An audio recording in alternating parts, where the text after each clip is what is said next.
Ooh, this is the spookiest, creepiest episode of all. Boo! Oh my gosh, I was so scared. Boo. Scary. So scared. Heart attack. This is creepy. For the audio listeners, Bobby has a zipped up skeleton head on, and that's why his voice sounds a little muffled. Let me unmuffle myself. Take it off. Muffled voices are scary. Hello. Creepy. Episode 4. Yeah. Everything is creepy. And it's a special one because it's a Halloween episode. Halloween's creepy? The creepiest of days. Yeah, Oh, Halloween I is don't creepy. think it's creepy, is it? Gonna see the title of this and people are gonna be like, duh. It's pretty creepy. Definitely up there on the creepiness. Would you say it's the creepiest of days? No? Yeah. Yeah. Top 3. Are you trying to think of another creepy Trying day? to think of what other days are creepy. Columbus Day. I did some research like a nerd. Okay. Only nerds do research. Research about Halloween or Columbus Day? About Halloween. Good. Today's about Hawaii. Halloween. Today's about Hawaiian Halloween. No, today's about Halloween. And I did some research because I kind of knew where Halloween started, but I didn't really know. And I feel like a lot of people don't really know. Columbus brought it. Yeah, it was started by Columbus. So I researched. I'm sure I'm going to get some people being like, actually, that's not correct. Actually, Columbus didn't bring it over? Because I just want to start off by saying it's interesting. There's a lot of very religious people that are most likely not listening to this podcast. Well, I'm saying like extremely religious people to the point where they don't even celebrate Halloween Okay. or want anything Or to do with it. podcasts. Or podcasts. About creepy things. Yeah, that's why I'm saying I don't see that type of person. Understood. Let me know if you are. I don't know. But there's this like subset of extremely, I don't even know, I think some Christian, but like evangelical, very religious that don't like Halloween because they say it's the devil's day. It's the devil. It's the devil's holiday and people sacrifice children and animals for the devil. Devil's got to have at least one day. Apparently that's Halloween to some people, but Makes sense. gotcha. It's not. Is it about Jesus? Kind of. No, it's not about Jesus. But Okay. it has roots in Christianity. Go on. That's why I think it's kind of funny when people think that it's an evil day. I didn't expect- because it's actually technically a religious I didn't day. expect the Halloween episode to start off with a history lesson, but please indulge. Well, it's a creepy history lesson. Teach us more. You can tell your friends now. The more you know. I told one of my friends and they thought it was cool. It's cool. It is cool. It's not nerdy. I didn't say that. Anyway, on. so Halloween is thought to have roots in Christian beliefs and practices. The English word Halloween comes from All Hallows Eve. Did you know that? I did know All Hallows Eve. Okay. Do you know what it is? It's the eve of Halloween. Very good. Oh. Well, kind of. It's the evening before the Christian holy day of All Hallows Day, which is All Saints Day on November 1st. Oh. Okay. And All Souls Day, which is on November 2nd. Never heard of these. I have because I grew up Catholic and went to a Catholic school. I didn't know. No, I guess I learned about All Souls Day. I knew about All Saints Day. Never heard of these. Since the time of early church, major feasts in Christianity, such as Christmas and Easter. I know those. Very good. Heard of those. Had vigils that began the night before. Yeah. So as did the Feast of All Hallows. So All Hallows was November 1st. So What they is always that had, supposed? What is like? I'm getting to it. History takes time. Excited to learn now. Okay. These 3 days are collectively called All Hallowtide and are a time when Western Christians honor all saints and pray for recently departed souls who have yet to reach heaven. Oh. So How long does it take to reach heaven? So I didn't get clarification on this. However, Okay. I'm pretty sure from what I was reading, it's of Christian belief that if you were to die within the year, you roam the earth kind of like purgatory, their belief of purgatory, and you don't get to go to heaven or hell until All Saints Day or All Souls Day. So there's All Saints Day, and then I think All Souls Day is when you can go. Heaven's gates are open once a year? Yes. Did not know this. They only operate from I see. From 9 to 9 on November. God works one day 1st a year. And 2nd. I think November 1st. I'm definitely guessing on this, but I'm assuming All Saints Day is when like saints are decided by God before they go to heaven, and then All Souls Day is for all like the normies. The non-saints, and then they get their judgment. The normies. The normies. Then they get their judgment. Okay? So the belief is that up until that, so like Halloween is one of the last days that souls can roam Earth before they move on. So if you die on like the 30th, they're all partying, so that's why it's Halloween. So they're all partying like, one more day, let's go crazy. Well, no, some of them are not partying, which brings me to the next point of where costumes came into play. Go on. So Christian minister Prince Sori Conte, have no idea if I just said that correct. Prince Sori Conte. He linked the wearing of costumes to the belief in vengeful ghosts. Okay. It was traditionally believed that the souls of the departed wandered the earth until All Saints Day, and All Hallows Eve provided one last chance for the dead to gain vengeance on their enemies before moving to the next world. In order to avoid being recognized by any soul that might be seeking such vengeance, people would wear masks or costumes. So if you were like, I wronged this person and they died, gotcha, I need to wear a costume because this is the last day they can get like me. the purge day. Yes. It's when the spooks come and get you. Could you imagine it was just like a well-known thing that like on Halloween, ghosts would just come back and get you? So you had, it would be like the purge. It'd be like the ghost purge. Ghost purge. Interesting. I was not aware of this. Yes. In all my years of living, I've never heard this story. Me neither. Why have nobody? I don't know. Maybe... I honestly did think, because everybody talks about it being like an evil holiday or like I mean, it sounds devil day, not evil. Day. Sounds like it's not evil, but the point of it being scary is that there's ghosts, and some of them are vengeful. Yeah. So that's kind of why you get. Well, there's Casper, and then there's spooky ghosts, scary ghosts. What's a scary ghost that everyone knows? I was gonna say the Nightmare on Elm Street guy. He's not a ghost. No, he's a demon. He's a demon. Yeah, it's hard. Are demons like the opposite of saints? Yes. I don't know the lore of the lore of the Bible. The Bible lore. So demons are like Satan's helpers, and Satan was an angel. Yeah. We should go over the lore of the Bible. The Bible lore. Well, I don't know anything. It is very interesting. I don't know anything about the Bible, so we should do an episode on that. Yeah, sure. It's a very interesting story. Is it? Yeah. I've heard some things. They've claimed the Bible is the greatest story of all time. I guess. Did you know that? I mean, I know Michael Scott's book has sold more than the Bible. More than the Bible. More copies than the Bible. How to manage. How I manage. But yeah, that's why there's so many spooky, scary things on Halloween. Spooky, because scary. It originally wasn't supposed to be spooky, scary. It was like a nice time to remember the people that have passed and hope that they get into heaven. And then they started realizing, and then they were like, oh wait, there's bad people who died too. Yeah, of course. Of course. And then they're like, well, what would the bad people do before they go to hell? Oh, they would try to take vengeance on other people. Why weren't they doing it all year? All the other days. I don't know. Maybe they're the most strong. What? Maybe they're the most strong the day before, on their last day. They're most like. Well, they would say the veil. The between, veil, yeah. Between least, the well, that, I mean, makes sense as a, I guess so in the lore. Okay, so, and jack-o'-lanterns. Oh. Were just used to ward off evil spirits. I don't know what person was Ghosts hate pumpkins. Ghosts hate. They hate orange. Well, so do Endermen. Oh. Yeah. Well, I mean, makes sense. But yeah, I don't know why. I don't know who thought that.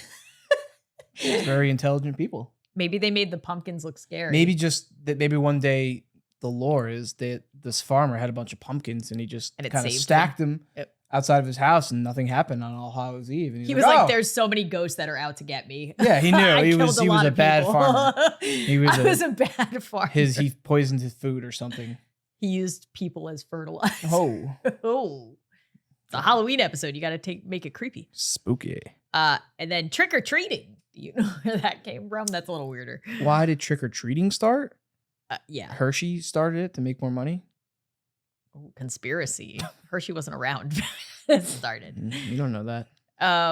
So basically, When did it start? Tell me the lore. well, first they go up and trick or treat and say trick or treat. Trick or treat implies the word trick implies a threat Yeah, to perform mischief on the homeowner's house. I've known that, and I always thought or property if when I no was- treat is given. yeah, you like smash pumpkins, Yeah, that's other so stuff. mean. Why? Because You're getting free candy. well, Who if you're doesn't want not, it's like, what the heck? Where's my candy? entitled. I feel like when I was younger, like early teens, we started doing that. Being Ruining people's houses? Burning them and little stuff? boys No. are so mean. no, like smashing pumpkins if they didn't have. I never did I'm that. honestly, I don't have like vivid memories of it, but I feel like it's something I did. If people weren't I'm sure there, you did because teenage boys in the worst. I hung out with some naughty boys. I wasn't that naughty. I remember one year somebody smashed our pumpkins and I was really sad. So you should remember that there's a little sad girl at every house. Yeah, well, it's that Halloween. you might ruin her pumpkin that she picked out specifically. Keep going on with your lore. I have more questions about the lore of another. Trick-or-treating? No. Oh, okay. Well, so trick-or-treating is believed to have roots in the medieval practice of mumming. Of what? Mumming. Mum. M-U-M. Mummying? Turning Mumming. people's into mummies? Mumming, practiced in Germany, Nice. Scandinavia, and Yeah. other parts of Europe, involved masked persons in fancy dress Fancy dress. who paraded the streets and entered houses to dance or play dice in silence. What? That's what Paraded the people streets, entered houses. I wish mumming was still a thing. That sounds fun. did. It's very invasive. So it's like a mix of that and souling. Souling there's a couple different practices, but the one I'm familiar with is when I go souling. Tell me about your souling experience. You basically go like house to house and you light lanterns and you're supposed to like carry the lanterns are supposed to help guide the the way. souls that are lost. There's so much toward more heaven. lore I was not aware of. Cool. Yeah, it's from times of medieval Me- mumming, going medieval times. dressing. Could you imagine dressing up and going to somebody's That house and sounds be like, fun. "We will dance." We're or, here to dance. or play dice in silence, which I like that. Dance or dice? Dance? All right. I don't understand. I don't understand how that evolved. So- That's so- all the lore I have. So what did you have a question about? I'll see if I remember. I know there's some Mischief Night, which obviously I know you're familiar with, right? Yeah, it's the night before Halloween. That was Yeah. just made up by teenagers. I'm Well, I pretty sure. started looking into it and Oh, I glanced. I didn't do as much research as you. I know it's called different things throughout the country and the world. Are you aware of that? no. In some places it doesn't exist, Mischief Night. Yeah, isn't it an American thing? I'm pretty sure it's just American. Of course it is. Of course it's an American thing. I had a thing I was reading, but I stopped because it was just a lot of words. I didn't Too many words. It's way too many words, way too much lore. No, but it's just something interesting because I'd go to school and like you talk to people that weren't from the area, they had no idea what Mischief Night was. Oh, so is it just a northern thing? I know Or like Eastern thing? Jersey, I think it's called Mischief Night, and like other. We had it in New York. I know it's like a northeast. When Yeah, say New some of the York had words it. I did read that said that it was like typically more northeast. I'm sure it's Okay. spread throughout the I country wonder why. through now. Just northeast We weren't people are allowed. jerks. We weren't allowed out on that night. I remember when I was young, I would always There like, was a curfew. I would always like try to like look out for the mischievers. Oh God. And then I think I went a couple of times, but it's just like silly stringing eggs and toilet paper. I'm too nice of a person. you I couldn't do just it. all I think about is I didn't like what to the do other it. person's gonna have to like clean up or Yeah. deal with, and that makes me sad. And I definitely went around and like threw toilet paper around a couple times or like once or twice. But yeah. Mischief Night. I would like to. Maybe I should read. Did you not learn from the pandemic that toilet paper is a very important resource not to be wasted? It wasn't that important back then. Yeah, I don't. So you don't have much experience with Mischief Night? No, You're a good person? Concentrating on Halloween. I am a good person. What? You're talking about I don't think I've mumming ever... and stuff. Mumming is good. You dance or you dice. Dance or dice? I want to just go to people's houses and ask. Yeah. Would you like me to dance or play dice in silence? Well, this is what we should do instead of going trick or treat. Dance or dice? What? Yeah, would you like to dance or do you want to play dice? In silence. I like the in silence. How do you play it in silence? I don't know. What do you mean? You just throw dice. You don't say anything. You just like. Sounds. Maybe that's mum. Like mum is the word. Like you're not supposed to say it. Mum means don't say anything. Are you quiet when you dance too? Can't make any noise. Maybe. There's no music either. It's just very awkward. Get a little jig there. They're probably like, we got to stop this. How can we stop this? Oh, candy. All candy. Right. Candy. That's when Hershey came in with their ideas. Yeah. What did you do for Halloween when you were a kid? Like, what are some memories that you had besides pumpkins? Besides not harming other people's houses or pumpkins, we did used to have 2 costumes as I was in my so like in high school and then middle school. Okay. When we had way too much time on our hands and we wanted lots of free candy, we would get 2 costumes. Sounds like something. Create one. Sounds like something your brother and cousin came up with.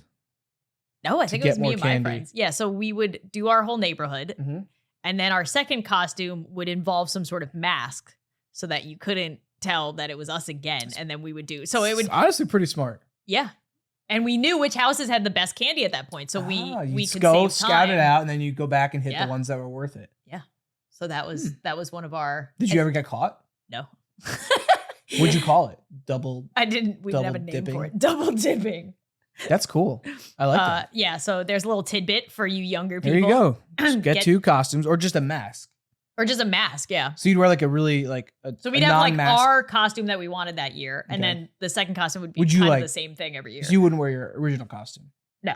Go home and change. Go home, put on we would have like the same second costume every year. So we didn't have to buy 2 costumes every year. So you just get a regular mask, like a mask, and then you can wear like, I don't know, black hoodie and like pretend like you're scary. I hate when people come up and they like have no costume on. It's like they're just wearing a hoodie. Oh yeah, my mom refused to give people with no costume. It would usually be like, but then you're gonna get that's why my pumpkins got smashed. Oh heck no! Where's your costume? Love you, Mom. No candy for you. No candy for you. Yeah, I didn't like when people would just walk around with no costume on. Very much against that. Usually it's usually the teenagers at the end of the night which I also did a couple years when I was a teenager. You get like the older teenagers that are just there with their they don't feel like dressing up. Their pillow sack, and they're just yes. Like, sometimes they like paint their hair or something. Remember we had some.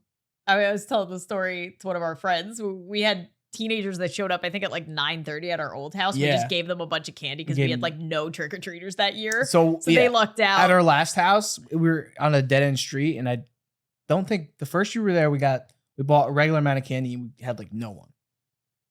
Yeah. And then the next year, I was like, you know what I'm going to do? We had like a very few amount, under 10 people total. And the next year I said, I'm going to buy full candy bars. That way people will come and be like, oh, this is the house that gives full candy bars. Yeah. And we did. And then we moved. No, I thought we had it 2 years because I remember somebody coming back to the house and saying to his friend, I told you that they gave out full candy bars. Your memory is much better than mine. We did it 2 years. Yeah. We did it 1 year. We were there for 3 or 4 years. Yeah. We were there for a little while. We did it 1 year. Yeah, 4 years. 4. 2015 to 2019. We did it the 1 year because I vividly remember the next year a kid coming with his friend and saying, see, I told you this was the house that gave out full candy bars. I was like, oh, Bobby got what he wanted. I got it. Okay, I remember now. Yes. Yeah. I'm trying to think if there's any other. I loved Halloween when I was young. When I was young, I loved it. So one of the coolest things I ever did was when I think when we were 12 and 13, my friends, we started doing a haunted, we call it a haunted woods in my friend's backyard. So he didn't have it was good. It was a good size. I remember drawing a map, and I could still vividly remember the map that I drew out because I loved when you have group projects as a kid. I'm sure you were the same way. You were like the one that like did all the work. Yeah. I did a lot of the work because I thought you were gonna say I hate group projects because I have to do all the work. Yeah, I don't. I mean, whatever. I mean, I'm gonna do it anyway, so at least get some help. Do it anyway. So I remember the map that I drew up and like plotted everything out. The first year, my dad and we made a bunch of tombstones and we made a coffin. And the first like when you'd enter the woods, there was we put the coffin halfway in the ground and I was in the coffin, so I was the first person to scare people. And the first year we did it, we had the first people that came were like a bunch of like girls from our grade. We had like a bunch of people there. So they come in, and I think my brother was like the guide, even though he was a couple years like younger and just very shy.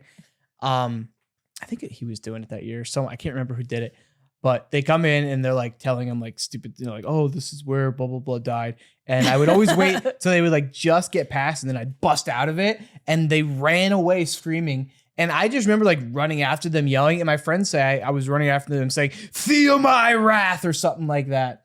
And then I remember I get to so it was in my friend's backyard, and then I get to this front of his house, and I just see like 30 something people, and I was like, "Oh crap!" And I was like shocked how many people we had. We did. Did you ever get punched? Punched? Yeah, No. We had friends that got punched. I think doing haunted house. Maybe stuff. like someone would like block me.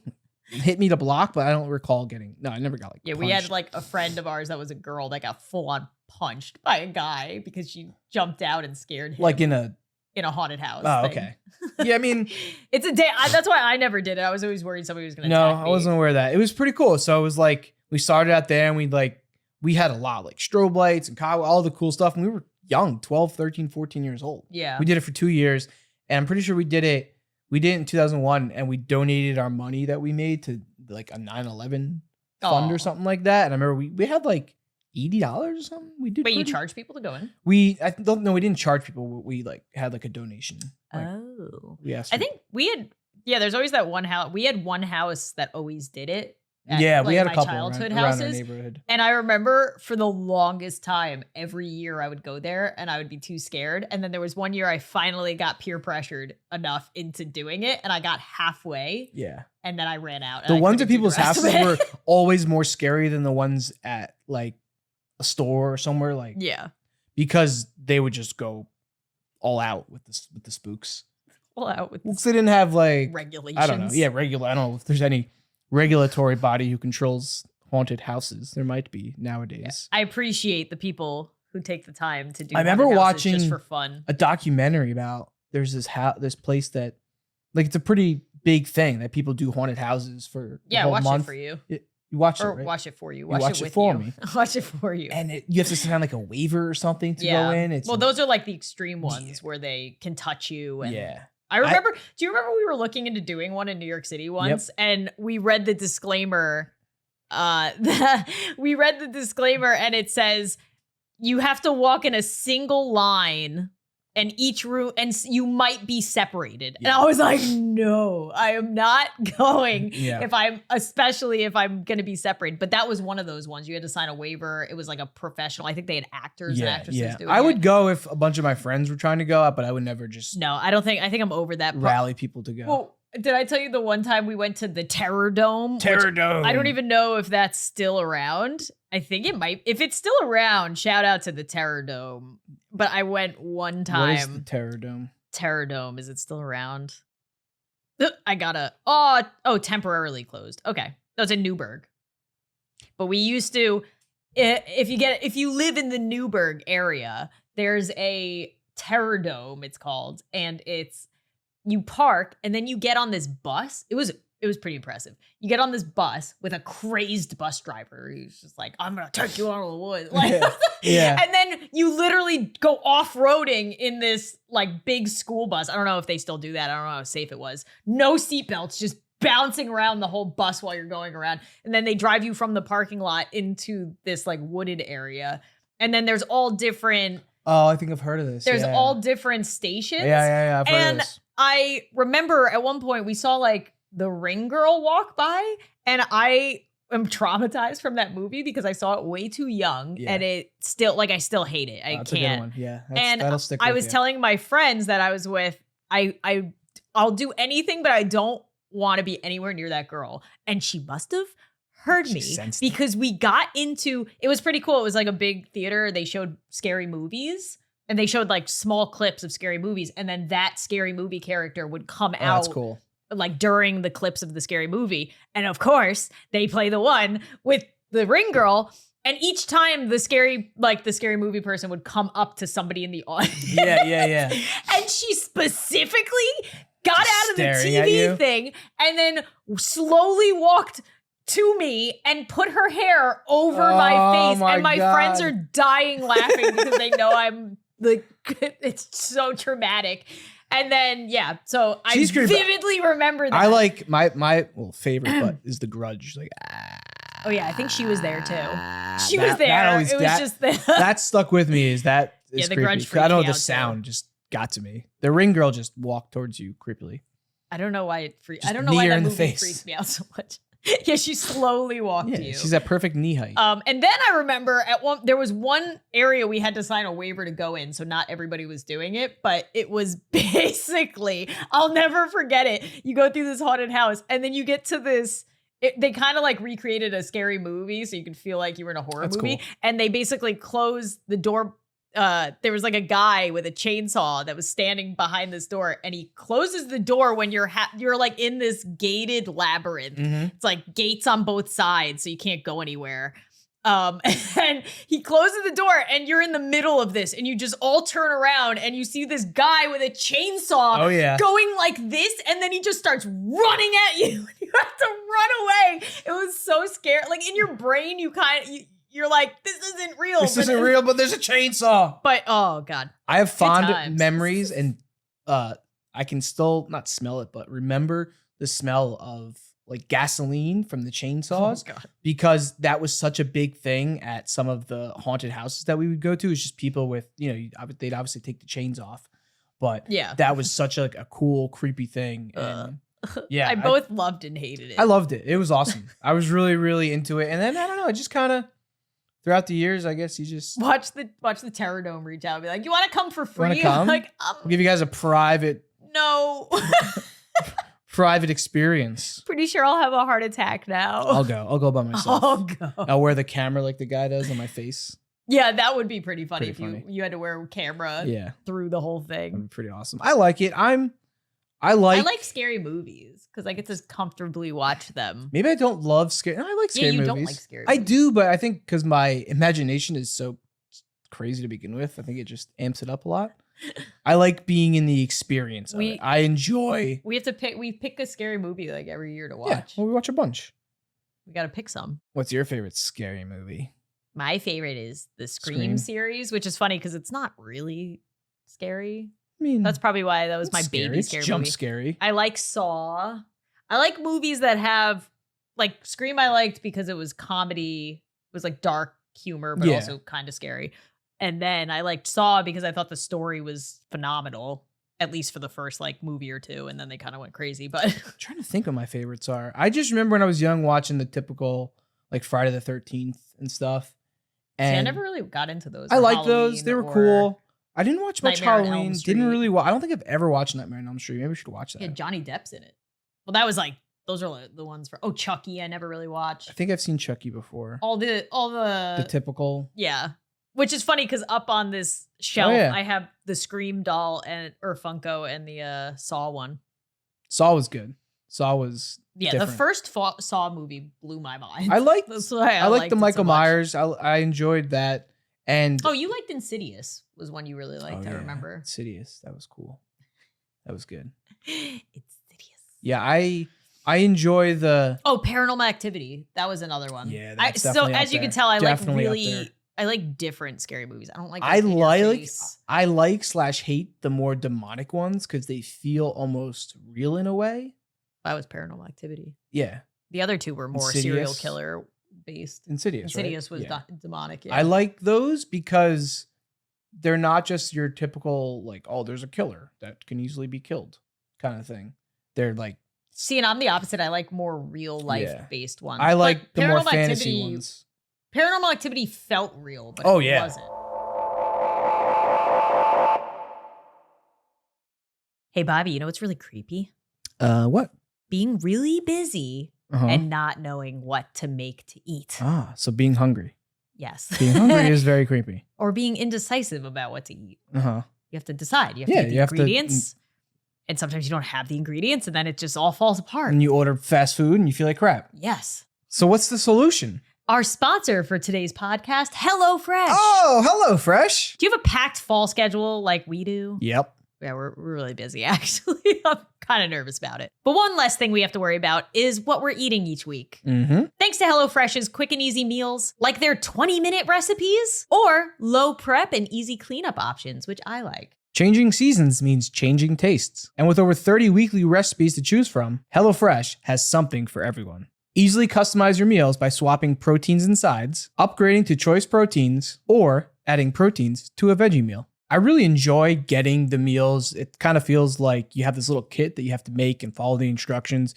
And they're really easy, especially once you start doing them more and more, you get a lot more comfortable with knowing how to prep, making sure the oven's on to make the potatoes, and then start getting your pan hot to make your burger and making all those sauces. I will say one of my favorite things. So we made the burger meal the other night. Oh, so good. So with the sauces, you're getting like ketchup, mayo, mustard, all these things that you normally have, but they're combining them to make like aiolis and all these other awesome sauces. Then they came with vinegar and I took some of the onions and they're like, oh, now you have pickles. I'm like, oh, because it's the onions going in the vinegar and sitting for about 20 minutes while making the meal, and you put it in the sauce. So you're not only are you getting really awesome, easy to make food, but you're learning how to make other food for the future and learning how to combine things, which is something that I'm really enjoying. So go to HelloFresh.com/ZSide65 and use code ZSide65 for 65% off and free shipping. Go to HelloFresh.com/ZSide65 and use our code ZSide65 for 65% off plus free shipping from HelloFresh, America's #1 meal kit. Thank you, HelloFresh, for supporting the podcast. When you support our sponsors, you keep our podcast running and running free. Yeah. Running free. Probably one of my favorite, I don't even know if it's a Halloween movie, is Blair Witch. Ooh, I do like that. There's a really good theory. If anybody is curious on... Okay. Wait, tell it, because I kind of forget it. I just need to jog my memory. Okay. Sorry if this ruins Blair Witch for anybody. Right? Yeah, so Matt Pat did a theory I randomly came across. Like, give like the spark notes. Give the spark notes. So if you watch Matt Pat's theory about I Blair remember Witch, now. I remember now. Yes. And then you rewatch the movie, you will rewatch the movie in a totally different way. And I think that's genius. Yeah. And the way that he frames it makes it better. So in a way. So the movie itself, I mean, sorry if I'm ruining it for anybody, but this came out in like the early 2000s. Yeah. So if you haven't seen it yet, skip ahead or go watch it. Yeah, you've run out of time. You've had plenty of time to watch it at this point. But in Blair Witch, it's basically three people. It's a boyfriend. I think it's boyfriend, girlfriend, and his weird friend. I think it was friend. It's the three of them, and they're trying to make a documentary about the Blair Witch, which is supposed to be this evil spirit that haunts the woods and kills travelers. Yep. And they say that the last thing that you see or is seen is that you'll basically be staring at a wall. There was something like I just got goosebumps when you said that. The victims stare at a wall. It's the last thing that they do before she takes them or whatever. So got goosebumps again. The whole movie is basically them like getting tormented by the Blair Witch. So like the one friend gets kidnapped, gets taken, and they're trying to look for him. And then they'll start finding teeth of his like spread around, and they'll start finding these little wood dolls that are made like the Blair Witch. And the whole thing is a handy cam. So it's just, found footage style. And then the last scene that you see is her finding, I think, the friend. Yeah. It's her, both of them, the boyfriend and girlfriend, finding the friend, and he's staring at a wall. And then she goes, this like creepy cabin in the middle of the woods. Yeah. And then she turns him, and then the camera drops, and you hear screaming, and you just see, and then it just ends. Yeah. And they say that they died or were never found or whatever. So the theory you have to watch it because he literally picks out scene for scene. The theory is that this was all an elaborate plan for the boyfriend and friend to kill the girl. Yeah. And he has so much evidence. So much. Like, I was blown away. I was like, oh, okay, whatever. Sure, that's what it was about. And then he goes through like scene by scene, like that's just a theory. The friend pretending to lose the map and like not really explaining it. Yeah. The fact that everything that was seen was from the guy and girl, like from the two guys, not the girl. And the girl was like the one that was losing her mind the most. So they're basically saying they tormented her until they finally got a chance to kill her at the end. Creepy. Watch it. Yeah. Search film theory. Search film theory, Blair Witch. Your mind will be blown if you've ever seen that movie. I remember when you told me that, and I was kind of blown away by how it was so good. I want to rewatch that theory actually because that was one of the first times where I actually thought about it and was like, "That's a way better ending than the Blair Witch." Just not knowing. Then just like a witch randomly killing them. Just the ambiguous of what could have happened. Yeah. I have a question for you. Yeah. Why do people like to be scared? Why do we like this? I think it's because it makes life exciting. Oh, you think so? And I also think it's nice to feel like safe and comforted. So if you're going to watch something scary, like, for example, if I watch something scary, I only want to do it. I hate going to the movies to see a scary movie. I used to do it when I was a teenager. Hate it. We'll never do it again.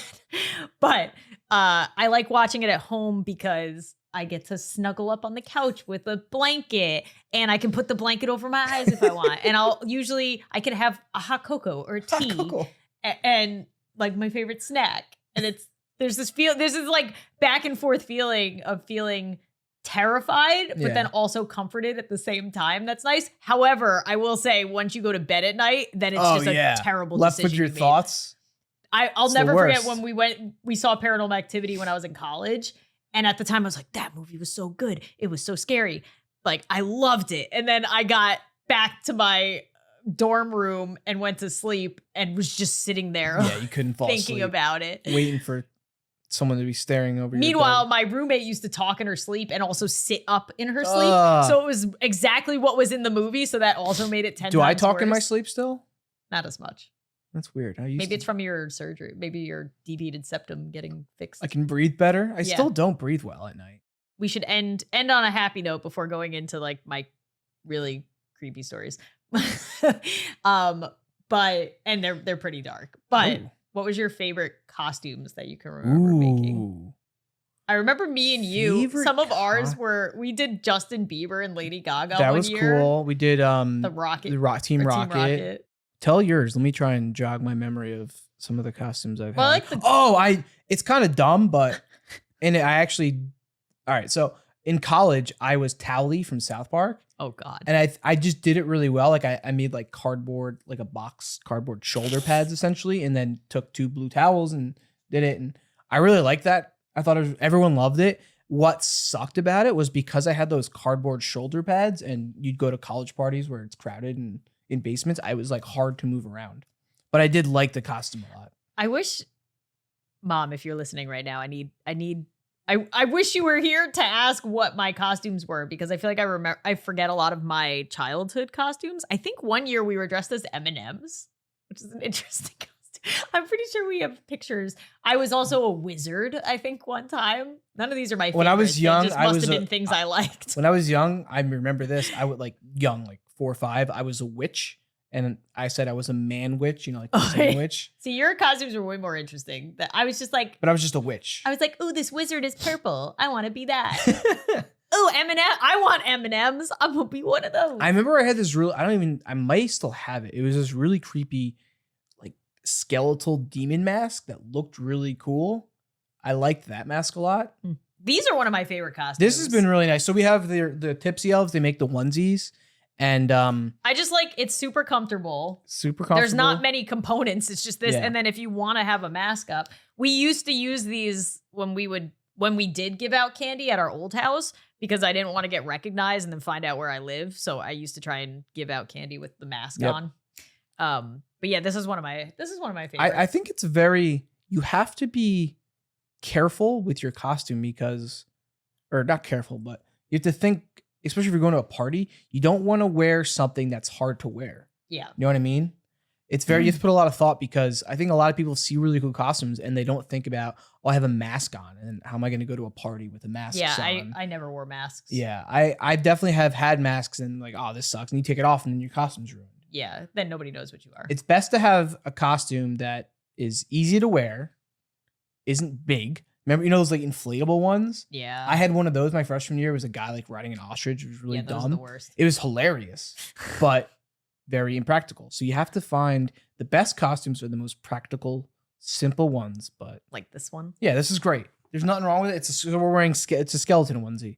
And then I think in college, all I wore were like sexy whatever, and none of those were I was my a favorite. Spartan one year, like a Spartan warrior in college. I was a Playboy bunny. Like very just typical. Literally my outfit. Oh, and it wasn't just me. It was not my like decision. Tights. So all of our guy friends wore robes. Oh. And now thinking back, I'm like, looking at it, I was like, oh. They're all Hugh I don't Hefner. feel good about this. And all the girls wore blonde wigs, like bleach blonde wigs. Nice. But I remember thinking, I was like, ooh, I like blonde. Because I never got to be blonde, so that was kind of fun. But I had a blonde wig, and then we just wore bunny ears and like a super tight black dress. Okay, so I have spooky stories that I did research on. You read?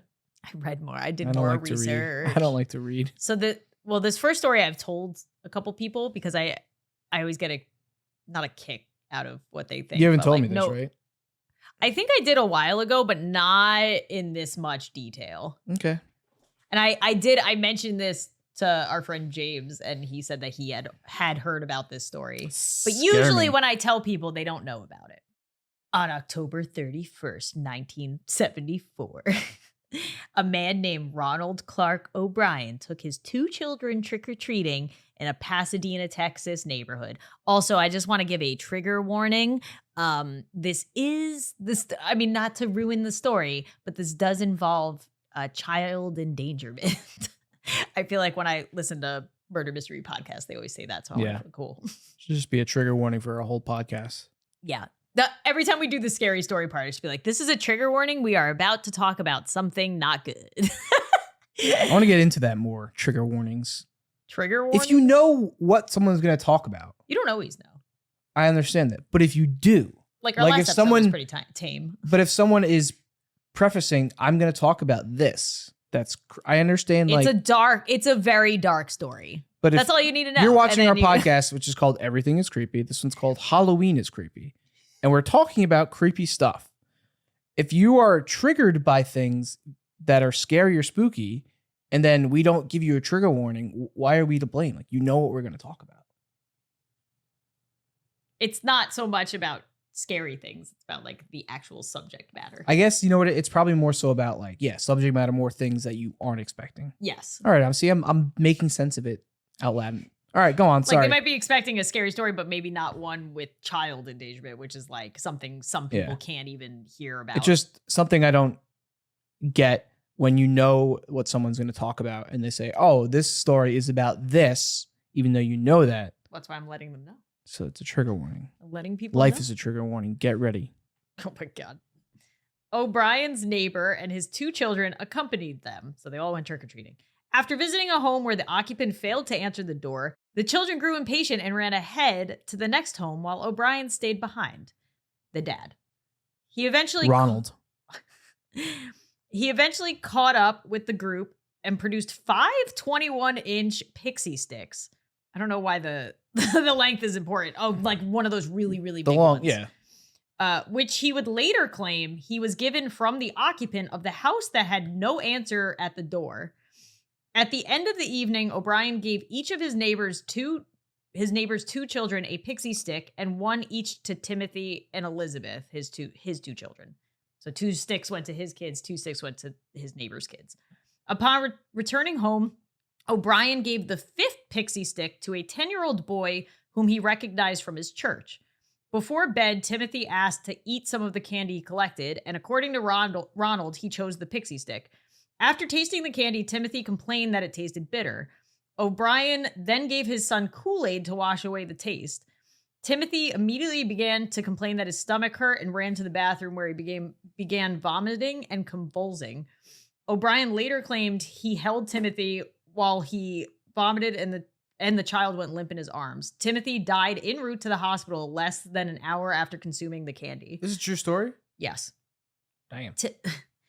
I also didn't preface, this is mainly why, this is somewhat what started people being scared of what was in their children's candy after this story, but it goes deeper. Timothy's death was poisoned Halloween candy. Oh my gosh, I'm reading this wrong. Timothy's death from poisoned Halloween candy raised fear in the community. Numerous parents in Deer Park and the surrounding area turned in candy that their children got from trick-or-treating to the police, fearing it was laced with poison. Police later found that Timothy's autopsy revealed that the pixie stick he had consumed was laced with a fatal dose of potassium cyanide. Four of the 5 pixie sticks O'Brien claimed to have received were recovered by authorities from the other children, none of whom consumed the candy, thankfully. The parents of the 5th child became hysterical when they could not locate the candy after being notified by the police. The parents rushed upstairs to find their son asleep, holding the unconsumed candy. The boy had been unable to open the staples that sealed the wrapper shut. I can't even imagine. Can't even imagine. All 5 of the pixie sticks had been opened with the top 2 inches refilled. So basically, whoever did this opened the pixie stick and refilled them. Refilled the top 2 inches with cyanide powder and then resealed it with a staple. O'Brien initially told police that he could not remember which house he got the pixie stick from. Police became suspicious because O'Brien and his neighbor had only taken their children to homes on 2 streets because it had been raining. Their suspicions increased after learning that none of the homes they visited had given out pixie sticks. After walking the neighborhood with police 3 times, O'Brien led them to the home where no one had answered the door. O'Brien claimed that he went back there before catching up with the group. Oh, this is great. He said the owner of the home did not turn the light on, but did crack the door open and handed him 5 pixie sticks. He claimed to have only seen the man's arm, which he described as hairy. So just first of all, if this man's story was correct, who in a dark home that just gives his hand out and just hands out 5 pixie sticks? It's the 70s. What dad is like, thank you, and then there's like nothing abnormal or creepy here. Well, you said it was before. This was like a big... This was the set. Yeah, it was before like people were super someone scared does about. That and they're like, no. The home that he said he got the pixie sticks from was owned by a man named Courtney Melvin. Melvin was an air traffic controller at William P. Hobby Airport and did not get home from work until 11 p.m. on Halloween night. Police ruled Melvin out as a suspect when over 200 people confirmed that he had been at work, which is a crazy amount of people to be like, he was there, I saw him. Yeah, he flew our plane. And that's why I left that in there. Oh, no, he was an air traffic controller. He was an air traffic controller. It's a lot of people. As their investigation progressed, police learned that Ronald O'Brien was over $100,000, equivalent to about $550,000 today, in debt and had a history of being unable to hold a job. At the time of his arrest, he was suspected of theft at his job at Texas State Optical and was close to being fired. His car was about to be repossessed. He had default on several bank loans and the family home had been foreclosed on. Police discovered that O'Brien had taken out life insurance policies on his children in the months preceding Timothy's death. In January 1974, he had taken out $10,000. What? No, nothing. Sorry. Equivalent to $54,946 today, life insurance policies on both of his children. 1 month before Timothy's death, O'Brien took out an additional $20,000 on both of his children, despite the objections of his life insurance agency. In the days preceding Timothy's death, O'Brien took out another $20,000 on each child, totaling approximately $60,000. O'Brien's wife maintained that she did not know about the insurance policies on her children's lives, which seems a bit odd because I feel like... I mean, you can easily forge the signature. That's true. Never mind. She's still innocent. Police also learned that on the morning after Timothy's death, O'Brien called his insurance company to inquire about collecting the policies he had taken out on his son. After learning that O'Brien had visited a chemical supply store in Houston, I was like, this guy's going down, to buy cyanide shortly before Halloween 1974, police began to suspect This Ronald. doesn't add up here, Ronald. He suspected that Ronald had laced the candies with poison in an effort to kill his children to collect on their life insurance policies. They believed he gave the other children poison candy in an effort to cover up his crime. Wow. Police, that's not the craziest part. This whole thing is crazy. But that's even crazier that he was just giving it to other people's children in addition. People get desperate. I guess. He maintained his innocence. During his trial, his defense mainly drew upon the decades-old urban legend concerning a mad poisoner who hands out Halloween candy laced with poison or needles or candy apples with razor blades inserted. These stories have persisted despite the fact that there are no documented instances of strangers poisoning Halloween candy. The case and subsequent trial garnered national attention, and the press dubbed O'Brien the Candyman, which is interesting because then there was a movie series made about the Candyman, but it had nothing to do with that. On June 3rd, 1975, a jury took 46 minutes to find O'Brien guilty of capital murder and 4 counts of attempted murder. Wow. The jury took 71 minutes to sentence him to death by electrocution. Wow. Shortly after he was, I just put randomly this last note. Shortly after he was convicted, his wife filed for divorce. Took out an insurance policy on his health? Oh my God. Wow, that is... Yeah, I knew going into it, I knew about the story about, so it was like national news. Everybody was terrified of their kids having candy. I feel like that always gets brought up around Halloween, obviously. And they and it's even scarier to be like, there's this person who's just randomly wanting to hurt children for no reason. Not to say that this is any less scary, but the dad basically was like, okay, I could just pin it on this fear of random people. I can't even imagine. People get desperate. That you want to kill your own children to pay your debts and other people's children. I don't understand. How do you, when I hear stories like this, and I mean, obviously I've never been in that mindset, so I don't get it, but how could you live with yourself knowing that you did this for because of money? I don't know. You just have to be horrible. Mentally in a extreme that's place. The only thing that's the only thing that makes sense to me. Wow. That is that's quite terrifying. So if anybody wants to know where so apparently I mean, I don't know if things have changed since this happened, but up until this point it was all urban legend. Like people being like, oh, I got this in my candy. But there was no proven instances of that actually happening. Somebody investigating and finding that somebody was doing this. I will say we were going through the voicemails and text messages on our number that you can call or text to. And I did read a text, or it might have been a voicemail. I think it was a text. No, I think it was a voicemail. Oh.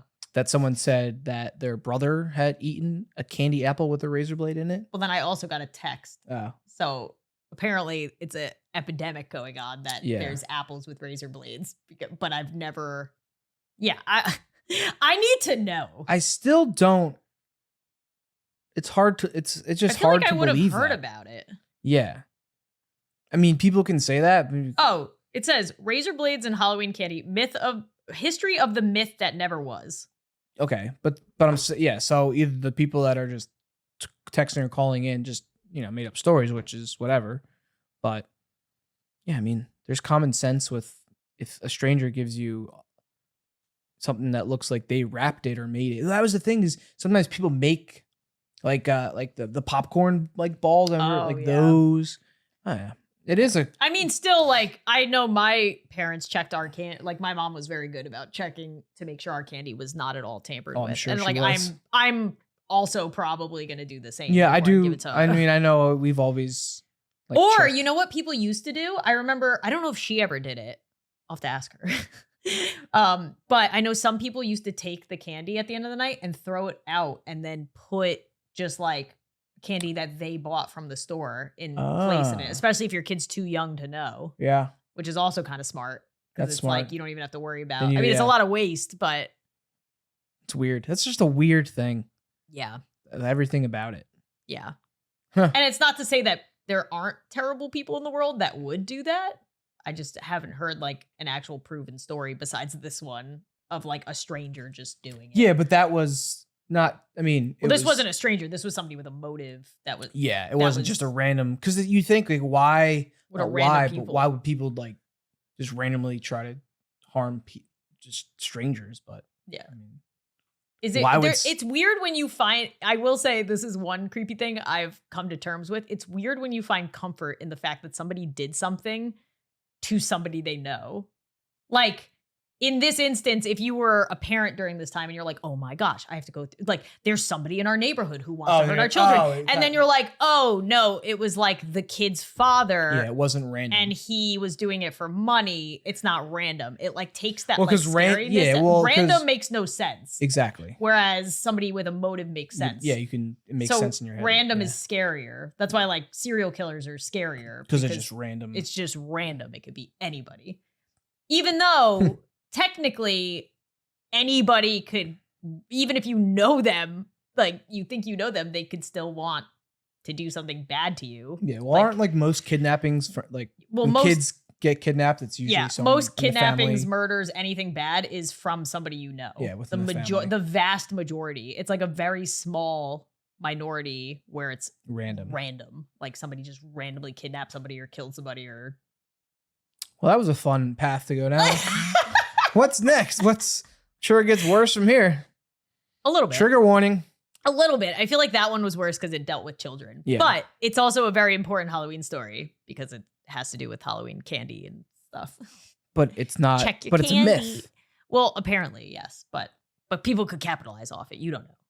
You just never know. Don't trust anyone. Don't. That's my saying. Lord knows. Don't trust anyone. Don't trust anyone. Did you know that it's more common than you think for dead bodies to be put out on Halloween and you thought that they were Halloween decorations and not actual dead bodies? What? Like it's happened multiple times. Like I looked up this one story. It reminds me of Creed in the Halloween in the office when he's covered in blood and he's like, oh, it's Halloween. That's convenient. I was trying to look up this one story that I remember happening, that I heard about while I was working like years ago. But I vividly remember hearing the story because I thought it was terrifying. And then I went to look up the story and found like 6 other stories of a very similar thing happening. Trigger warning for dead bodies. Well, think about it. If you see something, like your brain during Halloween isn't immediately thinking, oh, that's a real dead body. Your brain is going to try and rationalize it and say, oh, that's a Halloween decoration. Did you ever do that thing where you pretend that you're like a stuffed dummy and you have the candy basket? Oh, like, yeah. And you scare. I did that one time. That was fun. Why did dead bodies make you think of that? Oh, so because you could pretend to be dead. You could pretend that you're just like a stuffed thing. And, yeah. And but like rationally, most people, if I saw something that looked like that on Halloween, I'd most likely be like, yeah, of course. Oh, that's a decoration. Wow, that's a really good decoration. That's really creepy. Yeah. Yeah. It's happened a couple times, which is terrifying. But the one I was thinking of, because I had heard about it, it was a few days before Halloween in 2014. It was back when I was working my office job. I remember hearing about this. Patricia Ward, 66, a professor, was killed on Tuesday night in her Farmingdale apartment by her son, Derek Ward, who later committed, I don't know if I can even say, like, I feel like for YouTube, the S word. He committed the S word. Self-harm. Yes. Several minutes later by walking in front of a commuter train. Miss Ward was found in the street around 8 p.m. Her torso was found by a curb and her head was several paces away. Dale Silverman, a medical editor who lives in that community, was driving from the... Why'd you look at me weird? Just crazy. Was driving home from the train station shortly before the police arrived. I saw what I thought was a head in the street, he said. I saw long black straight hair and the head was face down, and I did a double take and I opened the window and said, no, that can't be what that is. It looks fake. She added, I thought it was a stupid Halloween prank. At first, everyone thought it was like a Halloween prank. So the body was just in the road? Just out in the road, like on the sides of the road. Okay. It's Barbara Small's a neighbor recalling on Wednesday morning how she had seen the sheet-covered body. She said that she also thought maybe it was a mob hit or something. Mr. Word was arrested years prior for gun possession and criminal mischief and had a psychiatric history going back about 10 years. But the mother and son had lived in the apartment for about 3 months, and the police had no record of any domestic violence complaints. So, like, it's a little weird.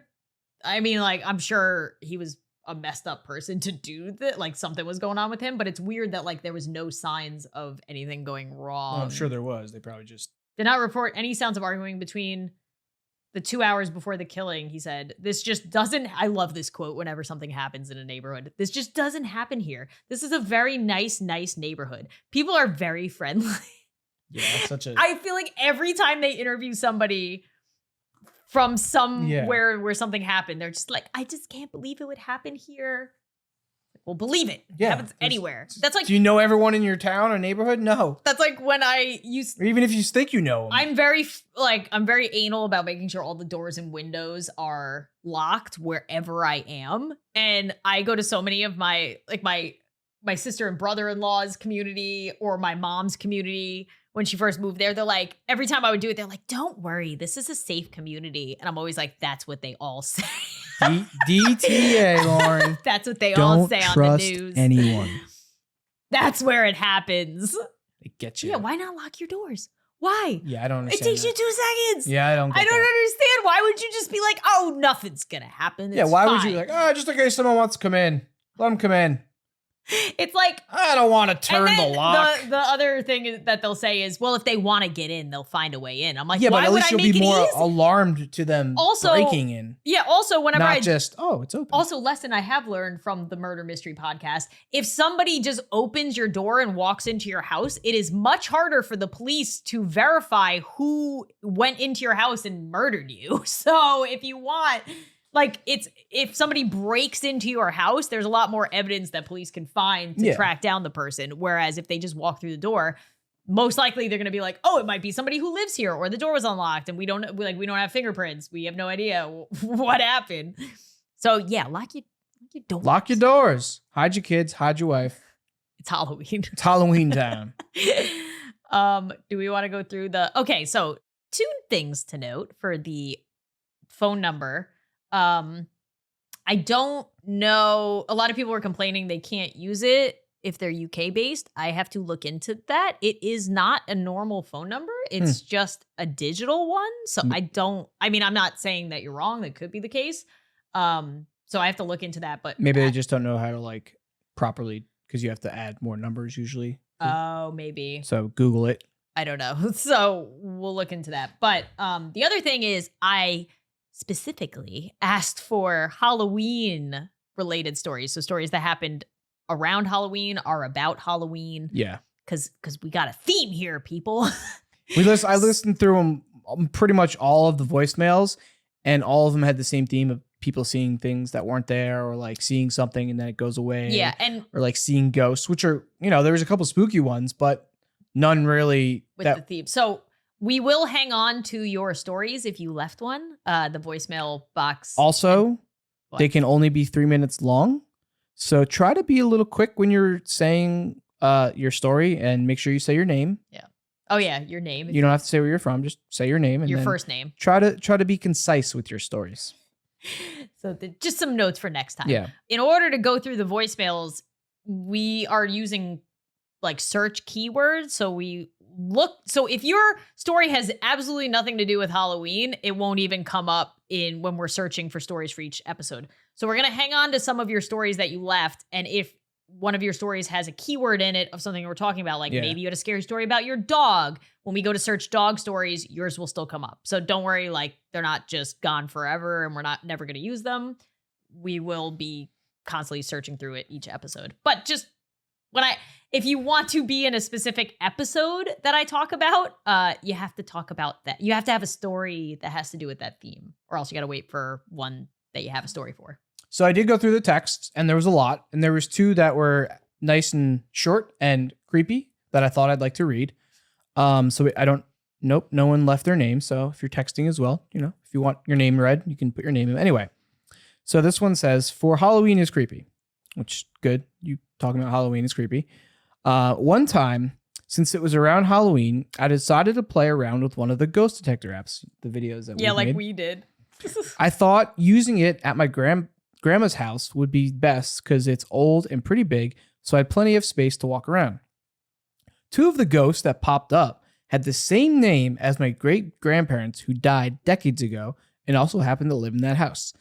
Especially since ghosts are known to manipulate electronics and that the house had spooky experiences before, it seemed too good to be purely coincidental. Yeah, it's pretty creepy. That's creepy. Yeah. If I went to a house where I knew somebody died there and I used a ghost app and it was the exact name of the person who died there, like, that's creepy. I mean, I know apps can, you know, our phones are listening to us all the time and whatnot. So yeah, but I feel like a ghost tracking game app isn't. Who knows? Who knows? I don't know. It was a good one. So thank you to that person. That was a good one. And then this one's even shorter, but creepy as well. So this one says, "I got lost on Halloween night when I was trick-or-treating. I was literally with my family 1 second, and all of a sudden I was alone in almost complete darkness. My grandmother had to drive around to find me." Yeah, it's funny. I feel like some of the shorter ones get me more. Oh, yeah.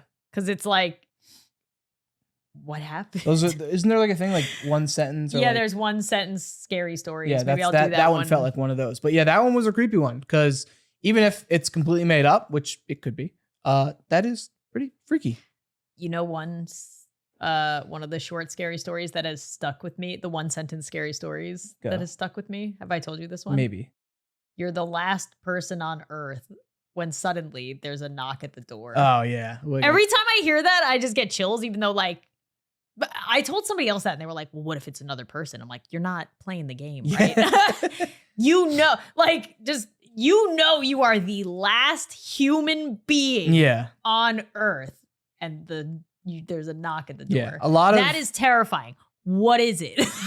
That goes, I will like to comment on a lot of the voicemails had a similar theme of people seeing things that weren't there, which I know that happens to a lot of people as they see ghosts or figures or hear knocking and they go and nothing's there. One of the stories said someone's brother was knocking on their door and they saw the feet underneath the door and they went and checked and no one was there and the brother was in the room watching a movie. That's creepy. Why is it common? I think, is it just our minds playing tricks? It could be as if, you know how people whose dog, like when Dexter's not here, or I was gonna say when people's dogs die, and they say I can hear their feet every now and then, or I can hear like them going through the door. It's not necessarily that they're there doing it. I think it's kind of like ghost vibrations. Like, remember when we used to have watches or have our phones in our pockets? And your phone would be in there, and every now and then you're like, oh, like, and then you look at it and there's nothing there. It's kind of like, I don't know. I think it's like a built-in memory that like you. Yeah. I don't know. I think I would love to believe that ghosts are real. I'm not a non-believer. I've had some really creepy things. I want to do an episode one day about, because a lot of people are asking me. I mentioned in a video that I had a scary story about an abandoned school that I went to. That is one of the only experiences in my life where I would verbally say, like, I can't explain what we had seen or heard there. So that'll come up maybe we should do school is creepy. Yes, that was something that people have been asking what us. School is creepy? Just that like school is creepy. And we can talk about that. And talk more about just like the education system and just everything about it. But so that's a good one. I won't give too much of that away. Yeah. But I think a lot of the times when people want to believe in it, because I do remember when my grandma passed, my mom kept saying that she smelled English muffins in the house, and that was like the thing my grandma would make every morning was an English muffin. So I don't think it means that it's a ghost in the house that's creating that. It's it like could a be a memory that you just, because then once the person is gone for a long time, you no longer goes away. It usually goes away. If it doesn't, then maybe you have a ghost on your hands. But yeah, I remember Well, but in the beginning parts, I think your memory is just like playing tricks on you to like remind you of the thing that's missing. Yeah. As sad as that sounds. Yeah. I still have dreams about my first dog that we had when I was like growing up. And I'll just have random dreams where she's like there. And it's like, whoa. It's one of those dreams you're like kind of realize it's almost a dream where you're like, wait, why are you here? How are you here? Oh, okay. You're here. This doesn't make sense. But yeah. But yeah. So I do appreciate, we did hear some good stories. They just weren't Halloween related, and I felt like they could have fit in a different video. So just because you gave us a story and we haven't mentioned it yet doesn't mean we won't. We'll just do one called Ghosts Are Creepy, because that's what's most people. Once we get enough stories, we could just do a whole viewer submitted episode. But for now, while we're doing topics, I want to make sure that the stories fit the topic so we can keep doing different things each episode. Yep. A couple other tips: make sure you speak clearly. A lot of the voicemails are a little tough to hear. Talk with a little, oh my God, louder. There's a couple voicemails that I was listening to where they were in the middle of a story and then like somebody somebody must have called their name or something. Yeah. They're like, yeah, and then it just like hung up. Yeah. I'm like, okay, well, I'll never know. We get it. Things happen, but if you have especially if you have a good story that you want to tell us, try to maybe even write it out so you can be, because I said you have to be, and then read it. It has to be 3 minutes or less, and a lot of the times people like start saying and all this other stuff. But I will say we will be going forward. I want to pick more voicemail ones because it's a podcast. I want to listen to stuff and not have to read. So if you have a very good voicemail, well-structured story, you'll have very good odds. And it can be about, if you want to just tell us about anything, even if it's not something we asked, we'll keep it. And like we said, we can. Just make sure your main theme around it, you say at least once in your voicemail and it'll show up in the transcription so we can like search for it. You excited for Halloween? Kind of. It's weird now that we have Melody. Yeah, I'd be more excited if Melody was older. Like maybe next year or definitely the year I'm excited to introduce her to it and like introduce her to the scary stuff. Yeah. Like we're going to a trunk or treat. Yeah. I don't know. I probably should try to go trick or treating if the weather is nice. Like she won't know. She's too young. I don't think it's worth it for her yet. She's not really. She just tries to run away from us and into the street constantly. She's not gonna know like what we're doing. Yeah. I think the trunk or treat's good. Yeah. I said unless the trunk or treat, unless she really likes it, and then maybe we'll think about it. But if we're just chasing her the whole time, it's not. We have a good costume that you'll eventually see. Yeah. Well, I'm gonna post pictures and reels about it. It's pretty funny. But yeah, I mean, I'm excited to experience it with a little kid that can walk around, but she also doesn't really understand what's happening. Yeah. So maybe by next year, but this year, I don't know. I'm excited about it. I like our costumes and I really want to watch. I'm looking forward to watching a scary movie or two. Yeah. When we feel like breaking up our Game of Thrones rewatch session that we've been obsessed with. But yeah, I hope all of you have a very not spooky Halloween. A creepy Halloween, not a scary Halloween. Unless that's what you want. I don't know. Hope nothing happens to anybody on Halloween. There we go. That's what I meant. Have a good time. And remember, everything is creepy. Happy Halloween.